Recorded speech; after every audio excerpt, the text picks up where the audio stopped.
The Starr and D'Amico Show, brought to you by cheapesttshirts.ca. Need blanks for your next event or club? Check out cheapesttshirts.ca. No minimum order, free shipping over $350.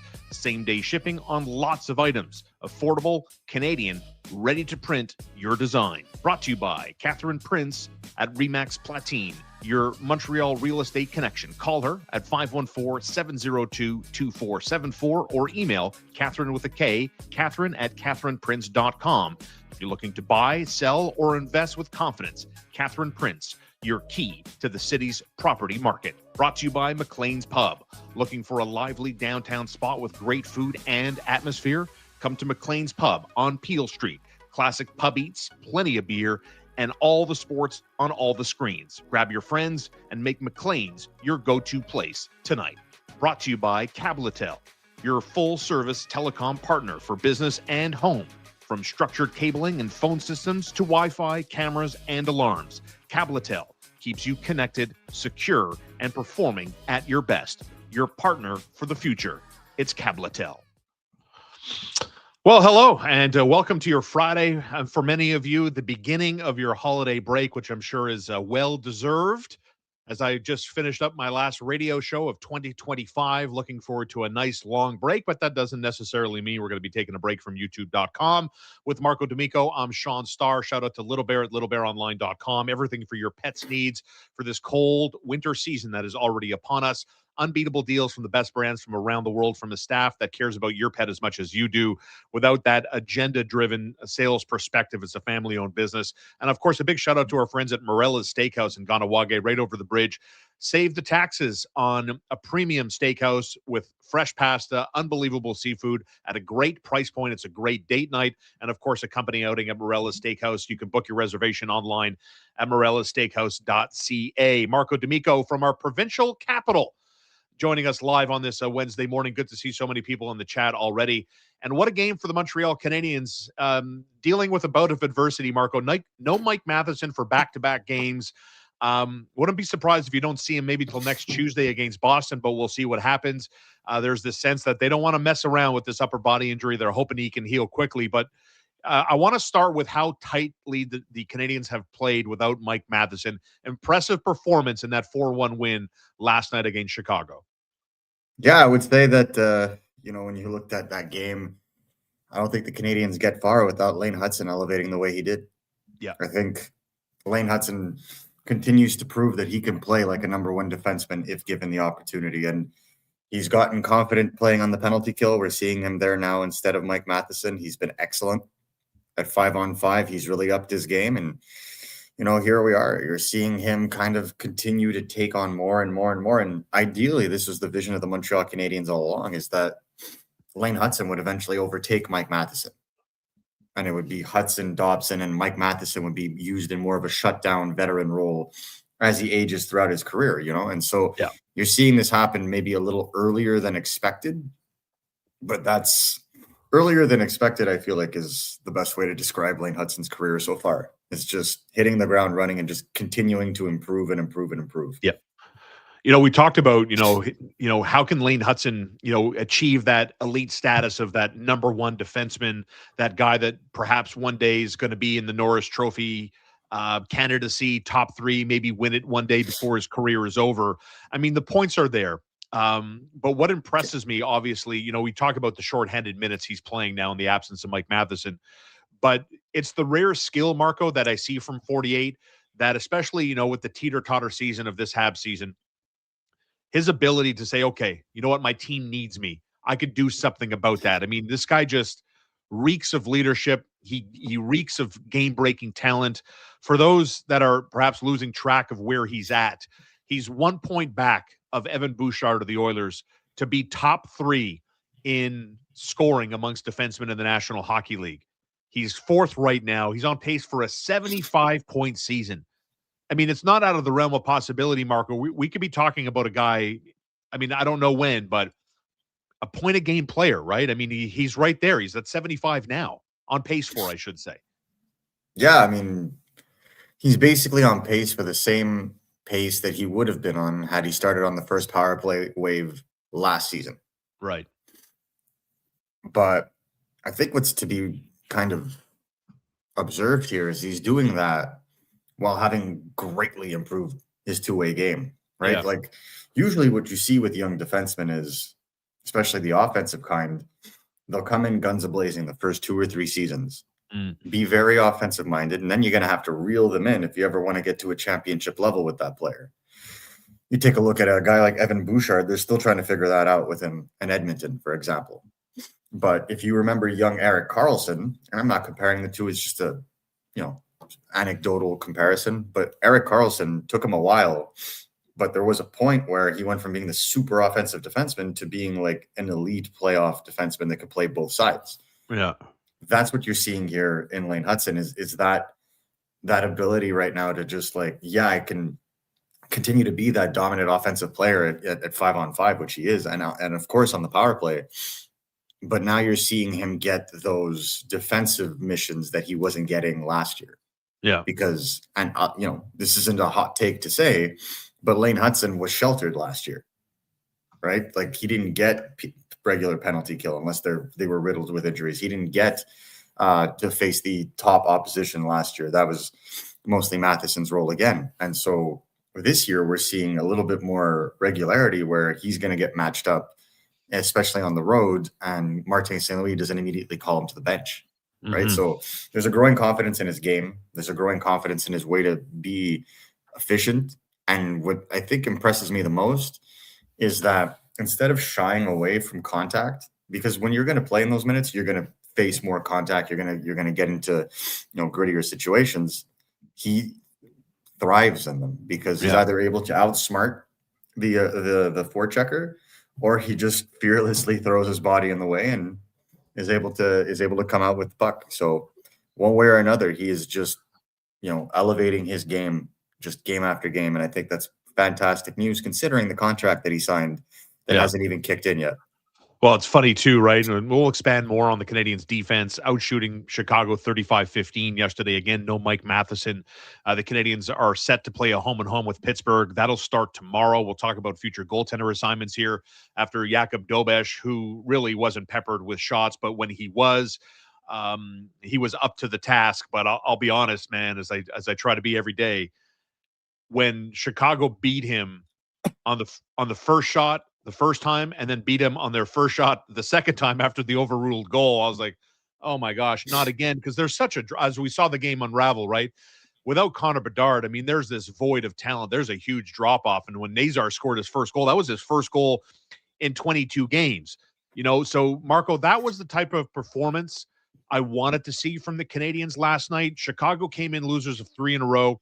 They had actually lost 4 straight road games and they've given up 19 goals over that 4-game stretch, right?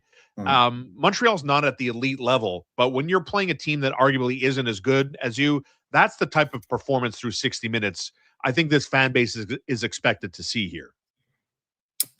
Yeah, I mean, with respect to the Chicago Blackhawks, I mean, without Connor Bedard, they're basically a bottom 3 team in the NHL. Yeah, full stop. I think we can, without being disrespectful, Connor Bedard is having an out of this world season. So he is dragging Chicago into not the bottom of the standings at this point in the middle.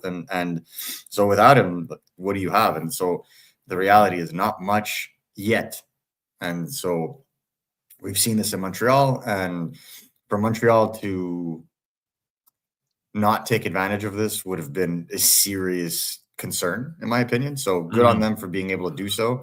2 disallowed goals on one end, 1 disallowed goal on the other. This could have been a much higher goal fest. But the Canadiens took advantage, absolutely. And I think that if it wasn't for Spencer Knight, this game would have gotten out of hand in a hurry for the Blackhawks. Like the Canadiens utterly dominated them, and they had to. Yeah, they did. And if you could take this momentum into the home and home that they have with Pittsburgh and finish the season well, then that'll be interesting to see where they're at in the standings and how things play out right before the Christmas holiday. Out of town scoreboard tonight, the Florida Panthers are at home against the Carolina Hurricanes. And after, Montreal lost this week, Florida nipping on their heels. They're right there. So as a result, now a couple of good things happened here for the Montreal Canadiens after that win last night. They get to 40 points after 34 games. What does that mean? They're in second place in the Atlantic Division today, 1 point back of the Red Wings and tied on points with Boston, but Montreal has a game in hand on both of those teams.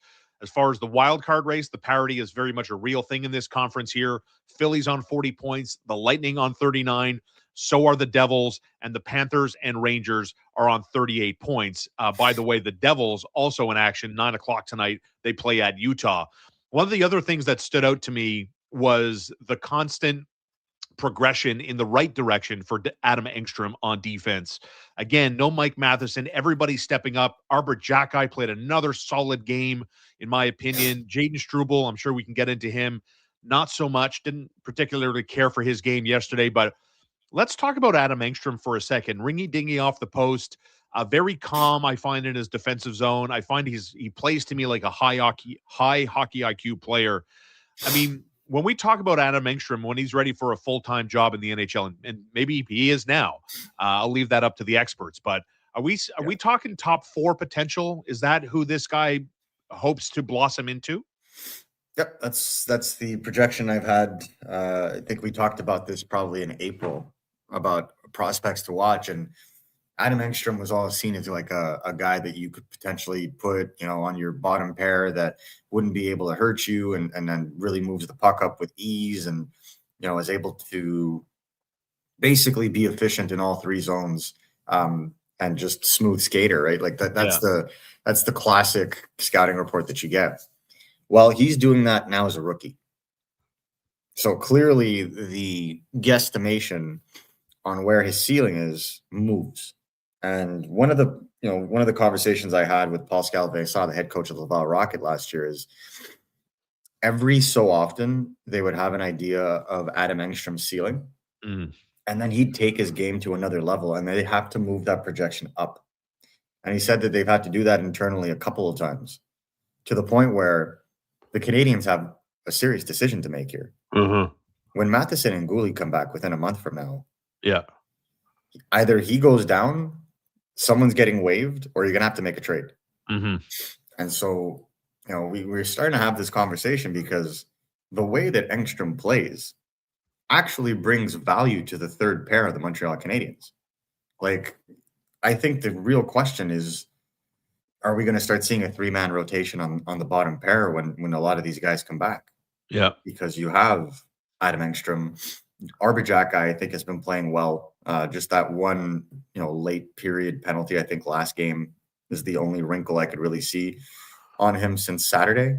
So I think he's been well. I think Struble, obviously, I think he's playing through something, to be completely honest with you.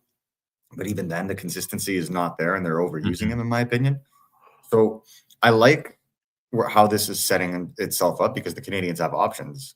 But let's not pull away from what really needs to be said here. Adam Engstrom is a legitimate NHL defenseman. You can say this. He is a legitimate NHL defenseman. Will there be mistakes to be made? Absolutely. But I don't think anybody could look at the way he's continued to progress over the last 5 or so games and say that kid's not going to play in the show a long time.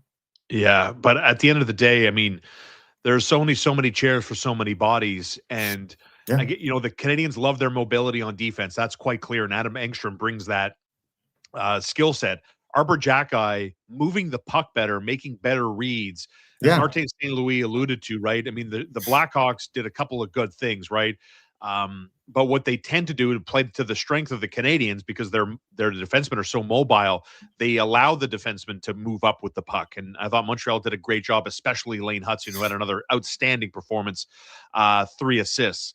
But I guess when you see that version of Arbor Jacki, and it brings up what a lot of people in the comments over the course of this season have pointed out repeatedly, right, is yes, he brings physicality. Yes, he brings other elements to the table that other defensemen on his team currently don't have. And it's more than just the fighting is what I'm getting at, right?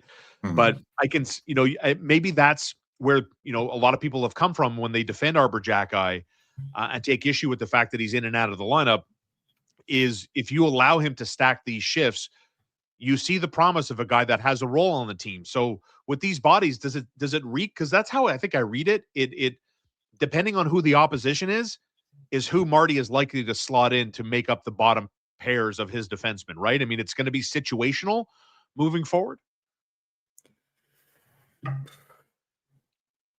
Hard to say because we don't know when Mike Matheson's coming back. We don't know when Gooley is coming back exactly. Yeah. Knock on wood, there could be injuries between now and then. Like, it's situational in the sense that we see where we're at when we're there. And I think at that point they make a decision. But that's on the coaching staff. Mm-hmm. The general manager, well, then that's a long-term vision, right? Like, what are we doing here? Are we going to try to take advantage of someone's value? Does a team like an Engstrom very much that they're willing to give a really interesting piece? Is it maybe Struble that you sacrifice? Like, we've had these conversations, and believe you me, Jeff Gordon and Kent Hughes have had the internal dialogue, but what you're trying to do now is collect the most amount of information. And I think the information that they're getting from Adam Engstrom is this kid can play, and if he continues to improve, he can give you more value than simply just a bottom pair defenseman. And if you know that, and I think other teams have also caught on to that, because that's why there's a handful of teams that do really like him and view him as a legitimate prospect. Well, then you have an internal conversation of how do we make space for him. So eventually that conversation will happen, and I think it's well earned. And I think probably a year from now you're going to have the same conversation about David Reinbacher, and I think that's a great problem to have. Mm-hmm. As Nessel here points out, Matheson skating this morning. Caden Gooley also skating this week too. Stick handling his way through a maze of pucks, but two defensemen on two very, very different timelines.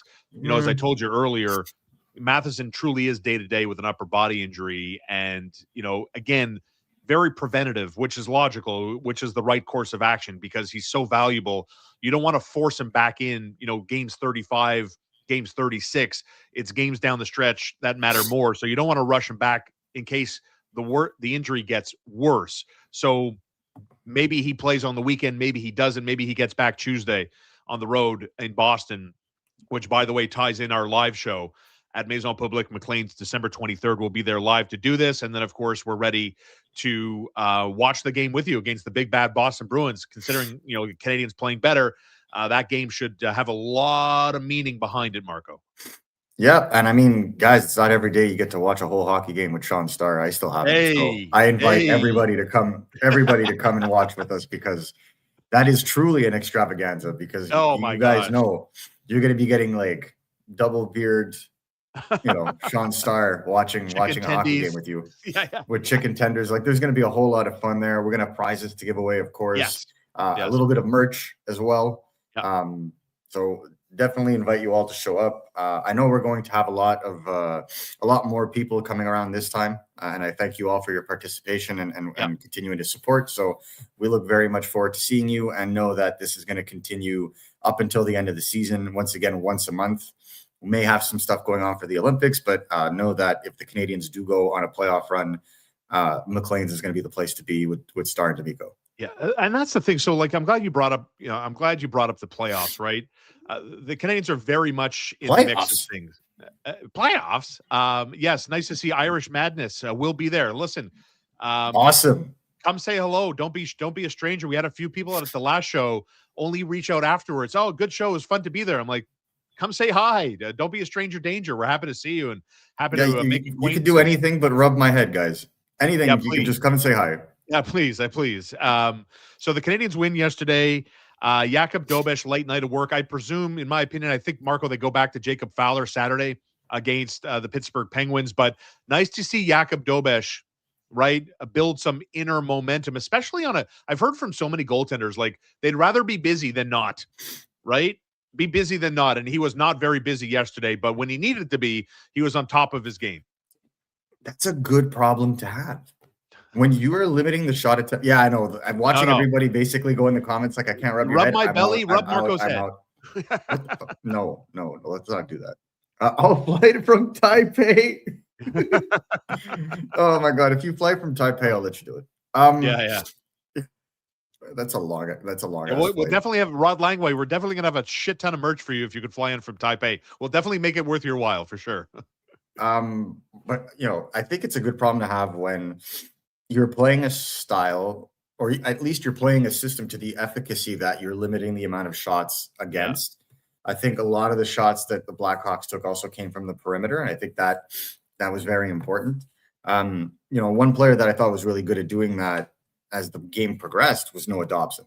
Yes. Dobson, to me, was very soft in the first period. I think he got a talking to between the periods. And then in the second and the third, I think there was a little bit more urgency along the boards. His stick was more active. He was positioning himself in better posture. His pivots were smoother. He was really kind of swallowing up that soft ice very quickly so that the Blackhawks couldn't maneuver much. That's the kind of style they need from him. And that's the kind of style they got from Lane Hutson. And that's the kind of style they got from Arbor Jackai. Mm-hmm. And I think that's what I really enjoyed. And, I'm going to say this one more time. Yeah. But as Adam Engstrom becomes, yes, I know, as Adam Engstrom becomes more and more comfortable, the plays that you saw him execute from the point or at the top of the circle there, you're going to see a whole lot more of that. And it's going to be a really interesting dynamic. So with all those guys, they're able to reach some level of consistency together and kind of balance out the pairs. I think it'll be very dangerous. I'm going to stop talking because we have the MVP of the show here in Hank. He's Marco, it's pouring rain here. And my dog is petrified of the rain. So he's run into my little home office / studio. And he's scared of the rain ricocheting off the windows. This is my big tough dog, this big potato over here. There he goes. Yeah, well, I'm sorry, but when a Hart Trophy candidate walks through the door, you just have to stop and appreciate. Yeah, he's a good tenacious forechecker. Speaking of good forwards, Marco, Zachary Bolduc, merci, salut. The pride and joy of Trois-Rivières finally gets his name announced by Michel Lacroix at the Bell Center. And first of all, shoot. He has a heavy shot. You want to see more of it. He's on pace now for 22 goals. Scored his first goal of the season at the Bell Center. He's on 9 goals last night after he doubled it. By the way, that top line combined for 5 points. So, yeah, nice to see him as a big contributor there. Nick Suzuki with a couple, Caulfield with an assist, and then Bolduc with 2 yesterday. But shoot. I loved where he was, Marco, on his first goal. As a Canadian, I like where he was on both his goals. Hey, what was that move there? That was an awesome deflection. So we'll get on the deflection in a bit because I do want to break that down and how skilled that was. Yeah. But what made Zachary Bolduc so dangerous for the St. Louis Blues down the stretch was that shot in the slot. Yeah. Just catch and release right off. And I think they've figured that out. And I think he's also figured out that, if you want success, you have to go to the high danger areas, right? At 5-on-5, those were all his goals came. Yeah. And I think that, that line, the top line does do a very good job of cycling and being strong in the forecheck. Where I think it's become a little bit more evident is because if you look at that goal, Caulfield almost had 2 guys zeroing in on him, which is normal because Caulfield has a reputation of trying to catch goalies on the short side, trying to catch them cheating. So what happens? Everybody converges, it plays a little tighter. It opens up the slot pass. And you just seeing Zachary Bolduc kind of slide right in there and was just ready to go. Caulfield crisply over to him. I think that's a really good sign for a player who's trying to find himself because that shows a high level of IQ. That shows knowing where to be, how to be. And the shot is devastating. We all know this. It's a massive monkey on his back, off his back. It's just incredible the amount of weight that was there and it not happening. And I think it was really good for him for getting his first as a Hab at the Bell Center. I think it's a huge leg off. Then we get to the second goal. And I think the second goal is probably the more impressive because he was able to turn his blade as he was fighting for position so that it skidded off the top end of the shaft where the blade starts and in. I found that to be more impressive because one of the things that I have been asking or have been wanting to see from a guy like Bolduc is a little bit more fight when it comes to gaining position in front of the net. One of the biggest things the Canadiens have lacked this season is net front presences off point shots. All of their point shots have all been easily saved, tossed to the side, or have missed the net. Very few have been deflected from in front, and he fought for position, won that position, and deflected it, quite well. That deserves its kudos. And if they're going to have any success down the stretch in like March or April where the games get excessively tight, they're really going to have to perfect that. So I'm happy to see that Bolduc is the kind of player that has the assets to do so. I think it's a good breakdown, and the athleticism, as you just outlined, to steer that puck to the top corner was really nice. I hope the confidence continues to build. As I mentioned earlier, Bolduc now on pace for a 22-goal season, which again is such a breath of fresh air for the Marty haters. I mean, does the coach get any credit for working with this player and this player gaining more and more confidence? He's on the top line, but we'll save that conversation for another day, because the second line also adding more depth, right? You want to be dangerous. You want to be tough against matchups. Let me put up a member, Surf X11, and his comment. Demidov started to show a bit more offensive aggression with shooting more. I love this comment.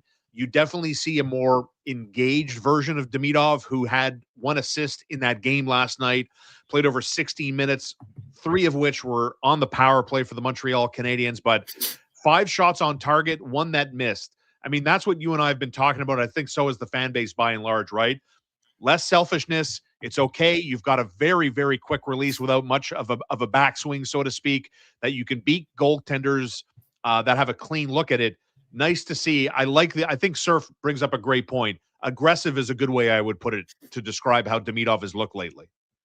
Yes, and assertive is another way I would go and Sure, show. yeah. It's just, he's commanding with the puck now, and I think that's going to be excessively dangerous. Obviously, Chicago's easy prey last night in terms of being able to overload them, but you carry that kind of confidence out, and then, it's going to be a home and home with Pittsburgh. I'm going to be very interested to see how he's able to kind of play those two kinds of situations. But one thing that I really enjoyed from Demidov, no quit.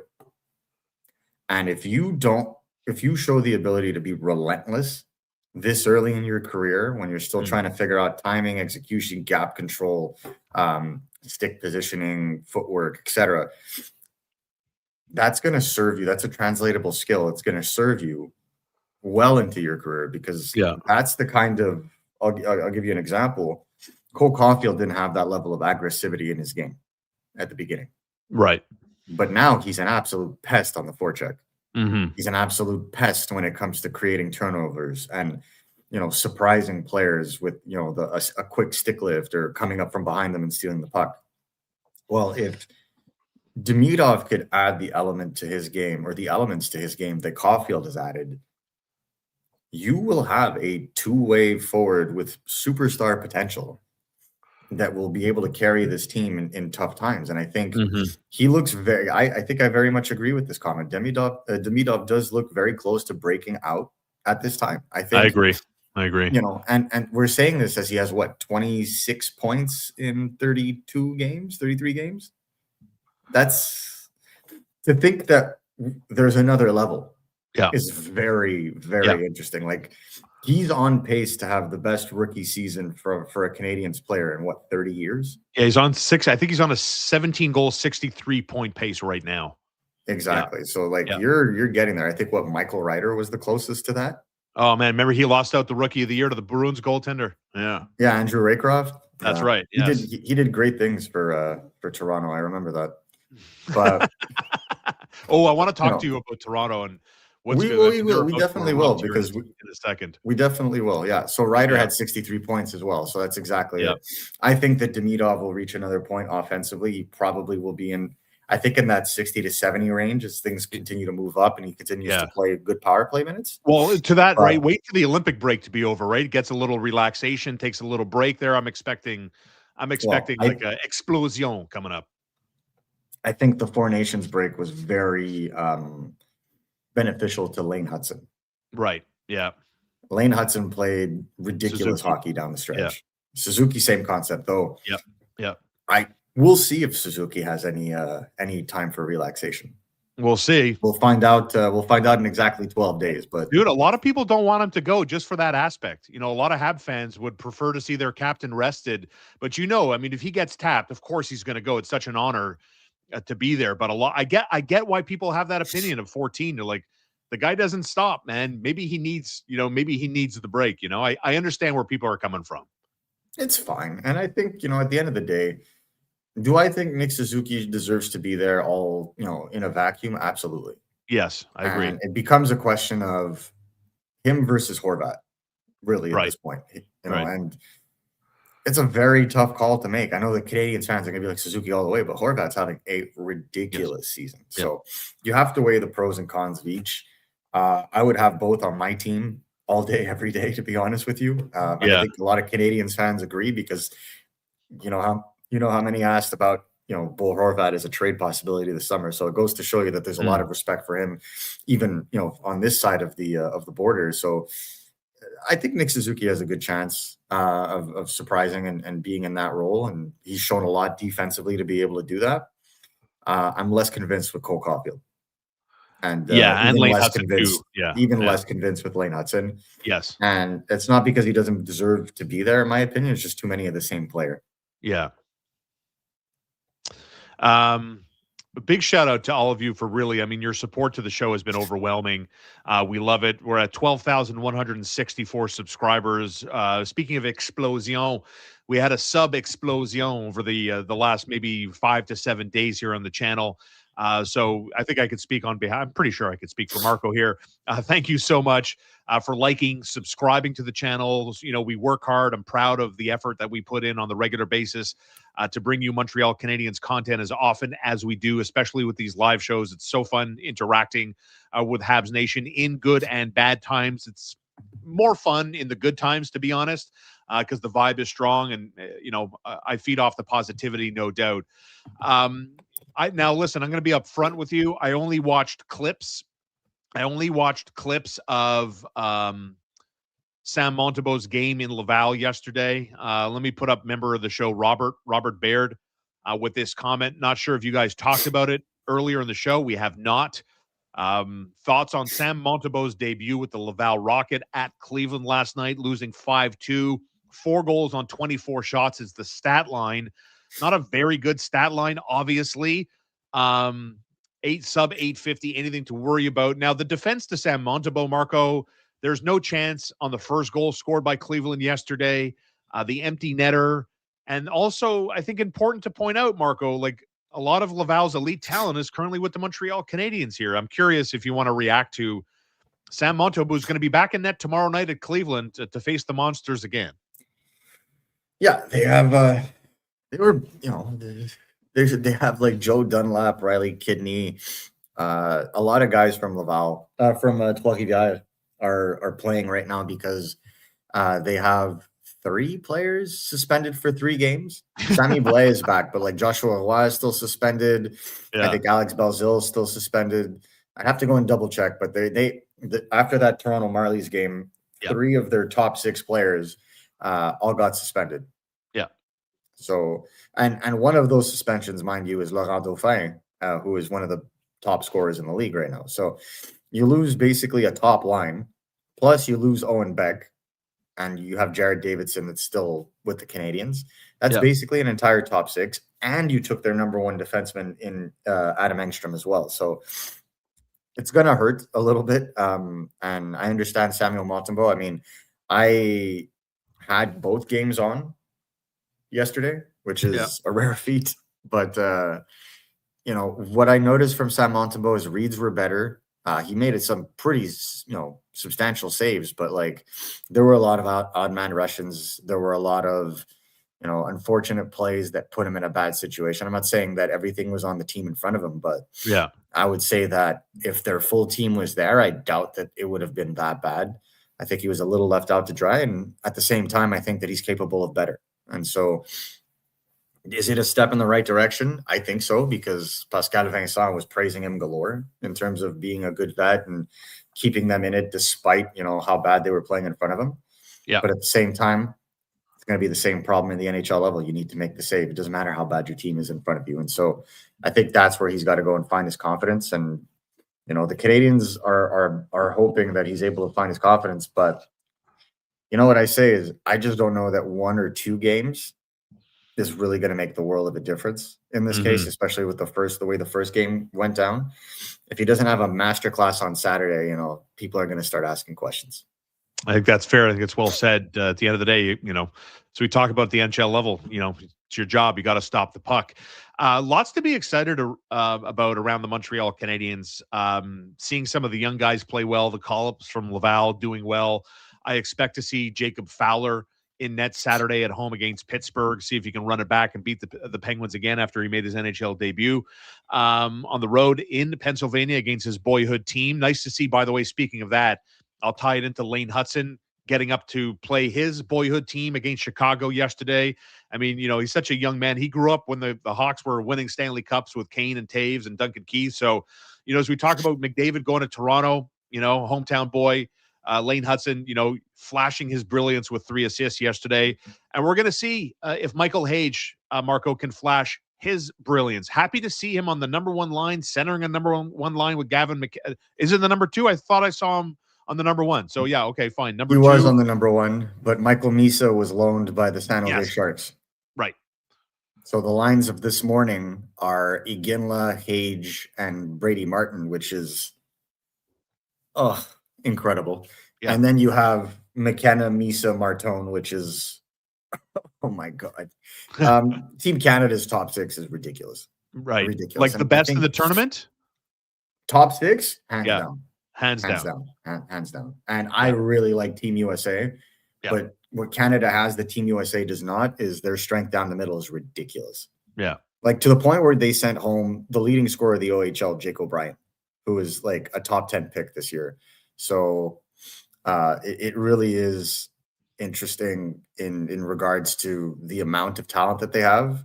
Yeah. And, you know, with Hage, I think what they liked more about Hage is that he's physical. He's more physical now. He's more engaged. There's more of a defensive acumen to his game on top of being someone that's really elite in transition. And then you play with a guy like Iginla and Brady Martin, who are 2 centers in their own right. And Michael Hage is the one actually playing center. It's an impressive vote of confidence from Dale Hunter, and it's something to not to be taken lightly. Those that I've spoken to around Hockey Canada have a lot of hope that Michael Hage is going to be that diamond in the rough, not the superstar focus player that's going to be the one to step up when they need him in clutch situations. Tournament begins on Boxing Day for Canada. They take on Czechia, opponent number 1.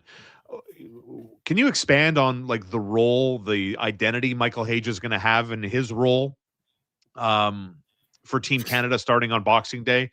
Like, is he going to be a facilitator? Is he going to be elite playmaking? Like, what's the level-headed expectation of what Hab fans perhaps can be looking forward to watching starting on Boxing Day? When it comes to Hage, yeah,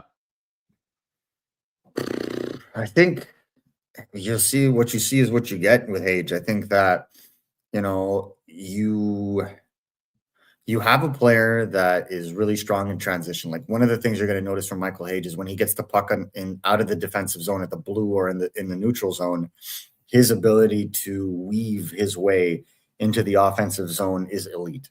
Like the Canadiens sometimes have trouble getting into the offensive zone on a power play. When Michael Hage reaches the NHL, I don't think they're going to have much trouble on whichever wave he's playing because he's that elite at it. The other thing he's really good at is, you know, he's able to carry the puck at top speed without sacrificing any speed. That's an elite transferable skill in hockey. Like if you're able to move up the ice so swiftly, like McDavid does this really well, for example, like you move up the ice and you don't lose any speed whatsoever. It makes you ever more dangerous because then you could stop on an edge real quick, make a play. You could keep going. You could stop and keep going. Like there's so many options because you're moving at such a top speed. Defenders will always have to take a split second to defend you. So that becomes ever more important the tighter the space becomes. And I think that's where Michael Hage will be a presence. But the other thing I would say is in talking to people around Michigan, like the big thing in Michigan that it'd be Michael Hage, Will Horkoff talked about this as well. They don't play the traditional, the center is the first one back. It's whoever is the first one back takes the role of the center. And then everybody that comes back from the, on the back check then assumes positions. So Michael Hage's defensive game is more fluid than someone that would normally be playing in the CHL because he plays a more structured style of defense that is more akin to an NHL or a professional style of hockey. And that's very attractive for them because Michael Misa, yes, has been playing NHL games. I think he's played like 8. So there is some experience there. But then the rest of the center core, they mostly play in the CHL. And so Michael Hage's defensive ability, I think, is going to be leaned on a lot. And I don't think many people would have said that a year ago. And I think that shows a significant amount of growth in his game. We got a couple of questions, people wanting like comparables, like who does Michael Hage compare to in the National Hockey League, projected to looking for that angle. Rod Langway, he brings great takes, Rod's perspective. I'm not saying he'll come even close to Eichel, but the way he moves out there reminds me a bit of Jack Eichel. So when I interviewed Michael Hage earlier this week, we spoke about the players that he studies. Yeah. And he very much watches Eichel religiously. So take that with a grain of salt. I don't think he'll be as offensively gifted as Jack Eichel. I think I'd like to call him more of a Jack Eichel light. Okay. So yeah, just, that kind of second tier. So like second line player, which is still phenomenal at the 21st overall pick, but a guy that could play center or wing, play with pace, extremely creative, deadly on the power play, and just a transition machine. Like that's the way I sometimes I compare him as well to like a Nick Ehlers, in the sense like if Ehlers was a center. Oh yeah, baby. Like that kind of dynamic, just like elite speed, dangerous on the rush, that kind of thing, with a little meanness to his game. I like him. That's great. From Denny LaSalle, love you guys. Been watching the show for over a year now. Now that you guys have a show together, it's even better. Keep up the great work. Well, we appreciate that. Thank you. Thank you so much for your support and putting that out there for us. And again, as I mentioned earlier, the subscriptions are climbing. We'd love to see that. And obviously, I'm in the loyalty from the viewership, people that listen or watch, because this podcast that you're watching is also available in audio form. So you're driving around, you can pop this in on whatever podcast platform you prefer to listen to your podcast from. So yeah, we're kind of all over the place, and thanks to everybody for their ongoing support. As we get closer, Marco, when the clock strikes midnight on December 20th, the roster freeze. Are you going to pull out some questions that are a little provocateur right now? Let me see. No. Good. Very good. Yeah, it's been interesting. It's funny. You don't have to comment on this. I'm going to make my own comment. The NHL is a funny business, and covering the NHL is a very, very funny business. And it's a tight little small community, and, Marco, obviously I spend a lot of time with Marco online.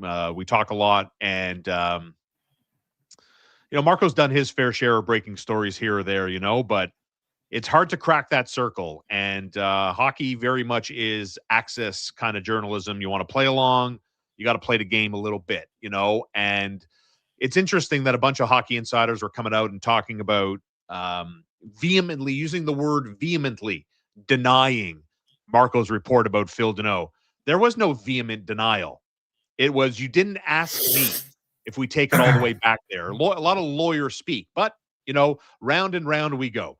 So with that being said, there was an LA Kings scout at the Montreal Canadiens game yesterday. Is that par for the course? I know we've talked about a lot of scouts following the Montreal Canadiens, but the LA Kings, someone from LA was there, Marco? Yeah. Let's put it this way, Shaun. The only part of my report that's being refuted is the intensity in which they requested a change of scenery. Right. That your sources told you that Phil has asked for a trade. Yeah. That he's asked for a trade, indicated that he would welcome a trade, or that he has indicated that he would like a change of scenery. we're playing with semantics. And you know what? I'm not going to get into that. It paints the picture. It puts the player in a different light, right? Like, let's be honest. I'll let what will happen. Yeah. You know, if they believe it, if they think I'm wrong, that's great. I know what my report is and I stand by it, and that's it. Yeah. So when it comes to, moving forward and continuing to talk about what could be happening here, what do we know? The Canadiens have shown interest in Phil Danault and continue to show interest in Phil Danault, and so have the New Jersey Devils, which, for all the things that were removed, like dismantled from my report, which was basically one thing, that was spot on. The fact that the Kings don't actually want to move Philip Danault is spot on. Right. And the fact that the Kings want a player for player trade, they want a hockey trade, they don't want futures, again, confirmed. So, apologies for my nomenclature, but the facts are the facts. Here's what's going on in the situation in terms of what the trade situation looks like. So there is a serious reality where the next time we do a live, Philip Danault may not be an LA King. Right. And it may not be Montreal. It may be New Jersey. It may be Utah, and it may be Carolina, because those are some of the other teams that have inquired. So, the Canadiens, I don't know, are in a position to give a player for player trade where the cap also lines up, and there's a whole lot of that gets into there. Where I think the Canadiens could be interested is if they move one of those bottom six veterans. And at the last time I checked in, because believe me, after all of this brouhaha, I checked out. But the last time I checked in, the Canadiens were not in any hurry to try and acquiesce to the Kings' demand. So we'll see if another team decides to do so, or if the Kings change course. But it's a sticky situation because the Kings don't want to trade Phil Danault. Because if you look at their organizational depth chart, if they trade Phil Danault and they don't have any center coming back, they are in trouble next year. Yeah, Anze Kopitar is retiring. You have Quinton Byfield, and then Phil Danault is your third line center. So who's going to be your third line center next year? Mm-hmm. Well, you're either going to have to make a trade, or you're going to have to promote from within. Danault for Veleno. There's my offer. Danault for Veleno. Okay. So right now, Alex Turcotte is their third line center, and Sam Helenius is their fourth line center. That you can't win a Stanley Cup with those. That if those are your two bottom six centers, you cannot. And you cannot win if Danault is gone and Quinton Byfield is your lone top six center. And if you look at the pool of unrestricted free agency this year, it's not that deep. So you have to be careful in what you're doing here. And I understand Ken Holland, because Ken Holland has a zero interest in taking a step back. So put yourself in that mindset. Put yourself in the mindset of a report coming out like this, and then put yourself in the mindset of Ken Holland trying to negotiate a roster player here, and informing and reluctantly taking calls on a player he doesn't want to move. Right. This is where this situation is. And no one wants to say it out loud because of what you spoke about earlier in the show. And that's totally okay. And I respect that. And that's the NHL for you. It's a lesson learned kind of moment where the moment you get into the circle and people don't necessarily know who you are, it's easy to use an independent journalist as a human piñata. So I totally understand it. I totally respect it. You want to control the message. I get it. I take my licks. I totally understand. And that's all I have to say on the subject. To me, it's a badge of honor, as we spoke about on Wednesday on the show. But I see lots of people in the comments, Anderson for Danault, Anderson for Danault. I mean, I would not move Josh Anderson. Like, people that watch this show regularly, man, like, I want this Canadiens team to be tougher. I need them to be beefier. I need them to be nastier. I need them to be more confrontational. And Josh Anderson, to me, is part of that. Like, who's going to play that role? And don't tell me Florian Xhekaj, because he's not going to play that role today. But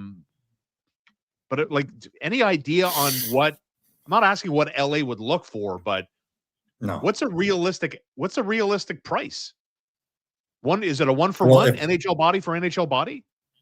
I think if you're LA, you'd be asking for a Kapanen, you'd be asking for an Evans, and those are probably non-starters for the Canadiens. Right? All day, every day. Yeah. Well, I mean, I could be convinced in a certain situation on Evans. On Evans. I could, Yeah. if they believed that Owen Beck would be kind of able to take over some of those minutes in relief, right? Because in acquiring Phil Deneau, you even out the lefty centers for the righty centers. Deneau would take over Jake Evans's role plus play on the power play, and then Owen Beck would be focused solely on defense. Like, there is a strategy that could be comprehensible to doing that. I'm not saying that's what's happening. I'm not saying that's what would I think the Canadiens very much like Jake Evans, and they're not in a hurry to move him at all. He showed loyalty, took less to stay. I don't think you move on from a guy, so shortly after that. So I'm just saying this is what they would look for. That being said, I think that Deneau is a far better player than his HockeyDB stat line shows. I think his advanced stats are what they are. He's still an elite defensive forward in the NHL. And I think, when the Canadiens play those tougher teams, he's the kind of player I feel that they're missing in their bottom six. So I understand the Canadiens' interest there. I don't believe that there's necessarily a fit between the two organizations. But as colleague Anthony Martineau pointed out, if Phillip Deneau could choose where he wanted to go, which he can't, he only has a 10-team no trade, Montreal would be at the top of his list. That's what we know for now. Right. I don't think the Canadiens are in any rush to make a rash, silly trade. And I think the team is starting to turn the corner, in my honest opinion, in terms of stacking a certain level of consistency. I know it's up and down, but at least it's not as wild as it was in November. And I think that's where they're at right now. So, when it comes to the trade market, we have another 12-ish hours before anything happens. We'll see what goes down from there. But, we could be surprised. Now, pardon me, Habs Nation. I want to talk about the Toronto Maple Leafs for a second. And I'm not going to lie. I don't particularly care for the Toronto Maple Leafs. I don't cheer for the Maple Leafs. I love to see them suffer. I love to see their fans cry. It brings me, in a weird way, great joy. And to see the backlash from podcaster extraordinaire Steve Dangle, who quote tweeted some of the reports coming out after Craig Berube had no answer for how his team played uninspired hockey in a 4-0 loss to Washington on Thursday night. You go ask them, he said, as he nodded to the room. And Steve Dangle quote tweets it saying, "Yup, we're done here." So, it's perplexing in a way, right? Last year, the Toronto Maple Leafs had 52 wins and 108 points and won the Atlantic Division. And they were right there, that close to getting to an Eastern Conference final. They played well. They played hard. Now, listen, don't tell me they lost Mitch Marner. Everybody that's watching this channel is a hockey fan. We all know they lost Mitch Marner. But Marco, the problem's got to run deeper than Mitch Marner. And they don't have the assets if they want to, shake it up, so to speak. We've known that for a while. So, what's your perspective on what the hell is happening to the Toronto Maple Leafs this season? If they're not playing for Craig Berube, they're making it quite evident, but they played for him last year. So you tell me. I think that when you're wrapped in, I'm not even going to politicize this in any way, shape, or form. The grass isn't always greener on the other side, ladies and gentlemen. Everyone thought Mitch Marner was the problem. Mitch Marner was not the problem. Mitch Marner was part of the solution. You want my honest opinion of who the problem is? He's the one that's currently being outscored by Lane Hutson. At the end of the day, when you look at the way that team is built and the leadership around that team, it's insufficient. They don't step up enough. You can blame everything you want on poor goaltending. When the Canadiens played the Leafs, Hildeby was the only reason that game wasn't 17-0. Yeah. So to me, I think that the Leafs are poorly built from top to bottom. Their defense is subpar, probably the worst defense overall in the Atlantic Division. I think that when it comes to their center line, it's elite. Everything else at their forward core is a lot of meh.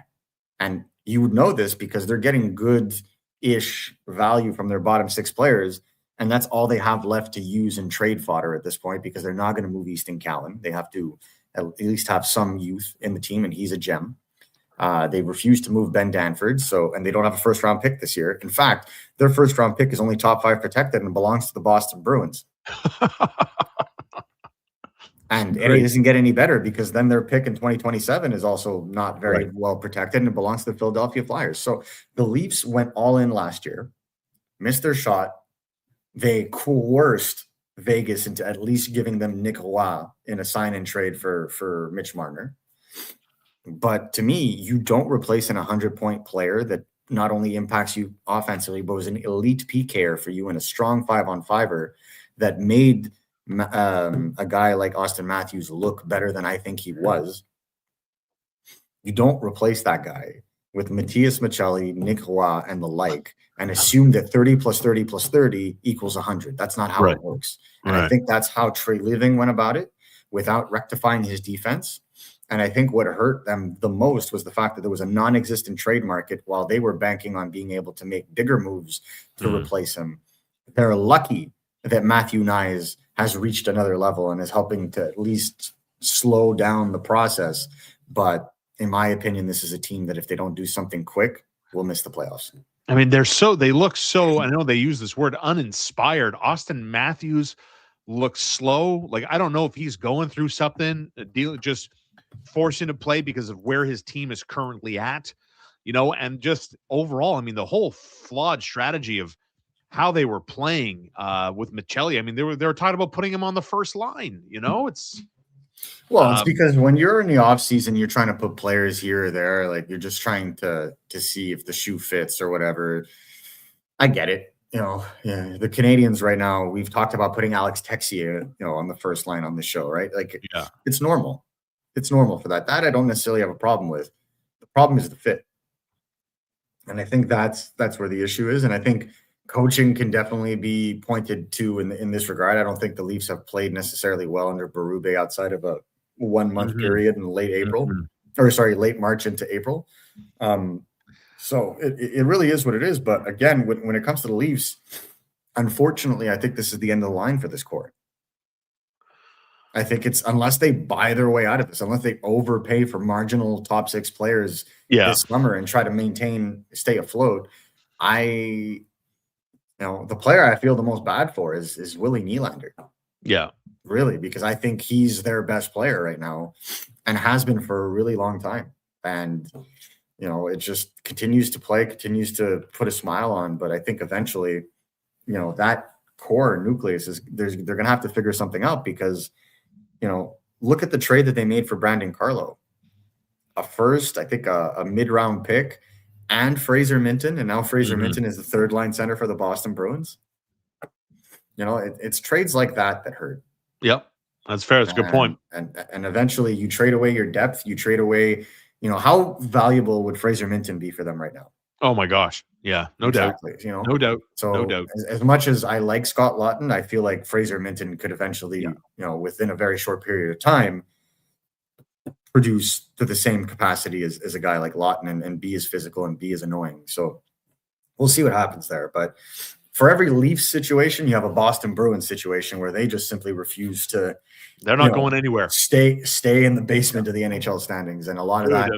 Morgan Geekie is shooting the lights out, man. I mean, he's having a year in Boston. I mean, his shooting percentage is off the charts. He's scoring regularly. Playing on a top line will make you feel good about your game sometimes too. We'll see them at Maison Publique McLean's next Tuesday for our live watch party. Hope to see a bunch of you come join us. Should be a lot of fun too. Should be a high stakes game, man. Montreal Canadiens and listen, final thoughts here. The Maple Leafs are on 35 points. Buffalo and Columbus are on 34. That is the basement of the Eastern Conference. The Montreal Canadiens, after last night's victory, do a couple of things. They get to 500 on home ice. They're 9-9-1 there, and they're now on 40 points, putting them 1 point back of division-leading Detroit. Boston is also on 40. The Canadiens have a game in hand on both of those teams. What are you expecting? What are you expecting in what's been a teeter-totter month for the Canadiens? What are you expecting home to Pittsburgh on Saturday night before we say goodbye? I wouldn't be surprised if the Canadiens walk out with 3 or 4 points. Yeah. I don't think Penguins have lost 7 in a row, by the way. Yeah, I think the Pittsburgh Penguins are probably going to win out one of them in overtime, a tight game. They're going to try to play it tight for sure if it's on the road on Saturday. Yeah. And then the Canadiens probably bounce back against them. So we'll see where that goes. But I think Pittsburgh, you know, you trade Jari the way that he was playing. Like, I think that he he's really hurt kinda now held that too, eh? team up. Yep, and he got hurt, which is the Yep. most Oilers thing ever. So we'll see what happens. But you know, for those that think that this is the beginning of a nosedive for Pittsburgh and this is going to make Crosby available, it's not what I'm hearing. Yeah. Unfortunately, like I think the fact that they were able to find success a little earlier, and you know, you have Ben Kindle, and you have an injury, and you know, a major injury to major injury. You have an injury to Evgeny Malkin, right? That you lose a guy like that, it hurts as well. You know, I think ultimately that group now feels like they could bounce back quicker. Yeah. Than maybe it was previously thought. Maybe they're not going to do a full rebuild. And with the purchase of the Pittsburgh Penguins that's set to go through, right? Fenway selling them, concluding or at least getting an agreement in place. Mm-hmm. You know, I don't think that new ownership is going to welcome a rebuild right off the bat. They're going to want some level of return on investment. So agreed. I think that changes the dynamic a little bit, or at least the vision. And I don't know that would make Crosby available, especially with the fact that they would like Mario Lemieux to have more say with this ownership group than what Fenway had before. You know, we always work hard for everything you have, whether it's at home, your private life, your family, yourself. Capital.com is a proud sponsor of this show. And with Alula Connect Plus, there are no wires, no drilling, no dust. Connect Plus, a modern wireless IP-first hub alarm video doorbell system right here in Montreal, thanks to our friends at Capital that have been servicing the Montreal, Quebec, and Eastern Ontario market for more than 20 years. Fastest installation in the business. Again, no drilling, no dust. Ready to protect yourself. Capital offers basic intrusion monitoring systems to advanced video and automation integration at the best prices in the market. You can support us. You can trust your home, everything you've worked for, and do so in a very affordable, modern, and non-messy way, thanks to our friends at Capital.com. Marco D'Amico, fun stuff as always. Safe travels on your way back to the 514, and we'll see you live Sunday at 10 a.m. Sounds like a plan, everybody. Have a great day.